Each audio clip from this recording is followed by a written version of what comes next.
Hello students, welcome on the Vigyanansh. Today's topic is regarding the glossary for refraction by lenses. There are certain terms that we will use whenever we study about the refraction and the various images found by the lenses. So let's start. Please concentrate on this structure. This is the one face of the lens and this is the another face of the lens. एक side से lens आपको क्या दिखाया गया, blue, और दूसरी तरफ से येलो. तो ये एक लेंस की दो सरफेसेस हैं. तो एक लेंस क्या होता है एक्चुअली, क्या डिफाइन हुआ अब? A transparent material bound by two surfaces of which one or both surfaces are spherical is known as lens. एक ऐसा ट्रांसपेरेंट मटेरियल जहाँ पे दो सरफेसेस हों, एक इसका प्लेन हो सकता है लेकिन एक 100% स्फीरिकल होना चाहिए, तब उसको लेंस कहना है. दोनों स्फीरिकल हो सकते हैं लेकिन एटलीस्ट वन फेस क्या होना चाहिए, ऑलवेज स्फीरिकल होना चाहिए, that is known as lens. लेकिन जो ऊपर अभी हमने डायग्राम बनाई है, ये कौन सा लेंस है? This is convex lens. तो कॉन्वेक्स लेंस को कैसे डिफाइन करेंगे? A lens having two spherical surfaces bulging outward. एक ऐसा लेंस जिसमें दो स्फीरिकल सरफेसेस हैं और दोनों ही बाहर को निकले हुए हैं. It is thicker in the centre, ये सेंटर में थिक है. Such lens is known as double convex or simply convex lens. तो ऐसे लेंस को हम डबल कन्वेक्स, क्योंकि दोनों साइड से बाहर निकला हुआ है, दैट्स वाई डबल कन्वेक्स या सिंपली कन्वेक्स लेंस कह देते हैं. It converts the incident rays, so known as converging lens also. जितनी भी इंसिडेंट रेज यहाँ पैरेलल आती हैं, ये उनको एक पॉइंट के ऊपर इकट्ठा कर देता है, दैट्स वाई इसे कन्वर्जिंग लेंस भी कहा जाता है. तो मूव टू नेक्स्ट. लेकिन इस लेंस को देखिए, यहाँ से ये सेंटर क्या हो गया, इसका अंदर को दबा हुआ है. तो ऐसा लेंस जिसका सेंटर अंदर की तरफ चला जाता है, that is known as concave lens.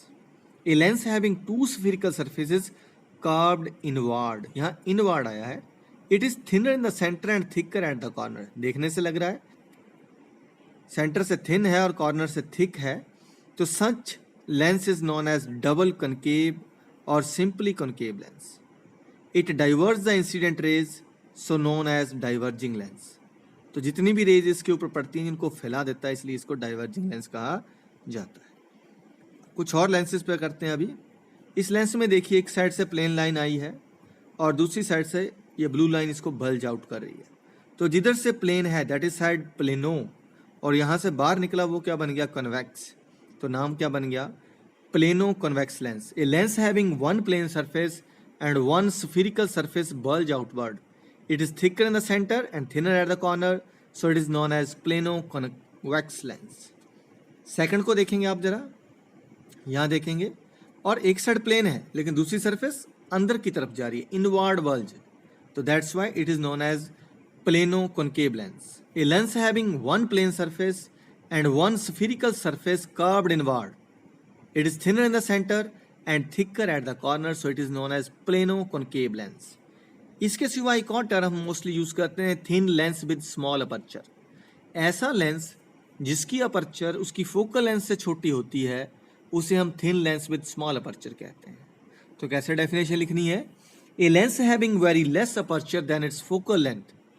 A lens having very less aperture than its focal length is known as thin lens with small aperture. तो हम इसको इस तरह से डिफाइन करते हैं. आगे हम नंबर वाइज पे चलेंगे. देखिए, एक सरफेस आया है और ये दूसरा सरफेस है. अब इन दोनों सरफेसेस के बीच का जो सबसे लेंथी पार्ट है that is known as aperture. तो यहाँ एम और एन के बीच की जो दूरी है उसे हम क्या कहेंगे, अपर्चर. तो अपर्चर की डेफिनेशन क्या बनी, the effective diameter of a circular outline of a spherical lens is called its aperture. तो ये बना इसका अपर्चर. नेक्स्ट पे चलते हैं. अगर हम इसी तरह से इसको डिज़ाइन करें, दोनों तरफ से सर्कुलर पार्ट लेंस बन गया, और तो इसके बिल्कुल सेंटर का जो पार्ट है that is O, it is known as optical centre. तो ऑप्टिकल सेंटर की definition, the central point of lens is its optical centre. It is represented by O. O से जितनी भी रेडिएशन आती हैं वो सीधी निकल जाती हैं, वो उनके साथ कोई रिफ्रैक्शन नहीं होती है. देन नेक्स्ट पॉइंट पे चलते हैं. अगर हम एक लेंस लेते हैं तो उसके दो स्फीरिकल पार्ट्स हैं, यहाँ एक ब्लू से दिखाया है और एक आपको ब्लैक से। अगर हम इसको थोड़ा एनलार्ज करके देखना चाहें तो ये हमारा बीच में क्या बन गया, ये है हमारा लेंस। तो ये लेंस के दो स्फीरिकल पार्ट हैं। अगर हम इन दोनों स्फीयर को स्टडी करते हैं तो दोनों ही स्फीयर का कोई ना कोई सेंटर होगा। तो उन दोनों स्फीयर के सेंटर को क्या कहते हैं, that is called centre of curvature. Each lens has two spherical surfaces, each of these surface form a sphere. हर सरफेस एक स्फीयर का पार्ट रहता है। The centre of these spheres are known as centre of curvature of lens. तो जो sphere का centre होता है वही centre of curvature of lens होता है। तो यहाँ हमारे पास इसको हम C से रिप्रेजेंट करते हैं, they are C1 and C2। ये C1 C2 किसके बराबर होते हैं, ये फोकल लेंथ के डबल डिस्टेंस के इक्वल होते हैं। दैट्स वाई इनको हम और कैसे रिप्रेजेंट कर लेते हैं, 2f1 एंड 2f2 से भी रिप्रेजेंट करते हैं। देन टू नेक्स्ट, लेंस हमें पता लग गया, ऑप्टिकल सेंटर हमें पता लग गया, हमने इन दोनों को क्या देख लिए, सेंटर ऑफ कर्वेचर। अब इन दोनों एक लाइन ड्रॉ करेंगे जो C1 C2 और O से बीच से गुजरती हुई जाएगी और उस लाइन को हम बोलेंगे principal axis. A straight line passing through two centres of curvature of spherical lens is known as principal axis, that is called principal axis. अब प्रिंसिपल एक्सिस में अगर हमने देखा तो हमारे पास क्या आई कंडीशन, ऑप्टिकल सेंटर दोनों ही सेंटर ऑफ कर्वेचर हमें क्लियर हो गए। अब O से लेके C तक की दूरी, चाहे वो C1 है चाहे C2 है, that is called radius of curvature. तो एक लेंस के दो रेडियस ऑफ कर्वेचर होते हैं एंड डेफिनेशन कैसे लिखेंगे, the distance between centre of curvature and the optical centre is known as radius of curvature, it is represented by R।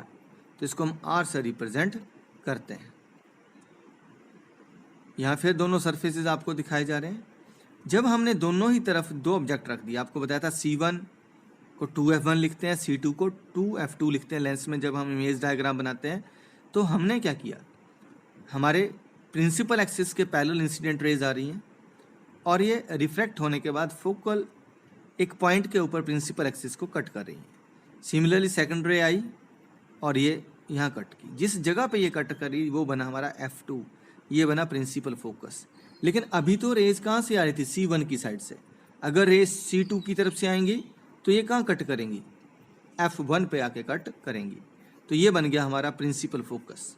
तो क्या डेफिनेशन रहेगी, a point on principal axis where number of parallel incident rays parallel to principal axis meet after refraction from the convex lens is known as principal focus of convex lens. It is represented by F1 and F2। तो हम इसको F1 और F2 से represent करते हैं।